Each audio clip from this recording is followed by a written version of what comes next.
سے ابھی آپ آیا کہ قربانی کی شرائط جس شخص میں پائی جائیں گی اس پہ قربانی واجب ہے، اور جس میں نہیں پائی جائیں گی اگر وہ کرے گا تو نفلی قربانی بنے گی، اور واجب کا ترک کرنا یہ گناہ ہوتا ہے۔ لہٰذا سب سے پہلے تو گھر کے اندر جو افراد اپنے اندر شرائط تلاش کریں جس پر قربانی واجب ہو رہی ہو اسے تو اپنی طرف سے کرنی ہی پڑے گی۔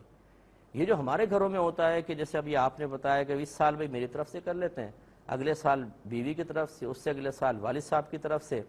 حالانکہ خود پر قربانی واجب ہوتی ہے اور ان افراد پہ قربانی واجب نہیں ہو رہی ہوتی، لیکن ہم اپنی مرضی سے بھی چلو اس دفعہ تمہاری طرف سے، اس دفعہ تمہاری طرف سے، نتیجہ کیا نکلے گا؟ ان کی تو نفل ہوئی اور جس پر واجب تھی اس نے ادا نہیں کی، وہ شدید گناہگار ہوا۔ اور ایسے شخص کے نام اعمال میں 2 گناہ لکھے جاتے ہیں، ایک قربانی نہ کرنے کا گناہ اور ایک علم نہ سیکھنے کا گناہ۔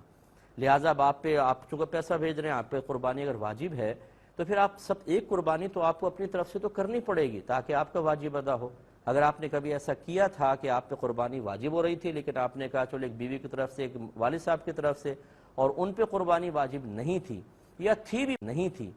تھی بھی فرض کر لیں تو ان کا واجب ادا ہوا یا ان کی طرف سے نفل ہوئی، آپ کی واجب قربانی کہاں گئی؟ تو وہ پھر آپ کو قربانی کرنی پڑے گی۔ جتنے اس طرح آپ نے اپنی قربانی واجب ہونے کے باوجود ادا نہیں کی تھی اس پہ آپ گناہگار ہوئے، توبہ کریں، اب اتنا پیسہ ان قربانیوں کا آپ صدقہ کریں، اور آئندہ کے لیے احتیاط کر لیں کہ جب بھی آپ پہ قربانی واجب ہوگی ایک قربانی تو آپ کو اپنی طرف سے کرنی ہی ہوگی۔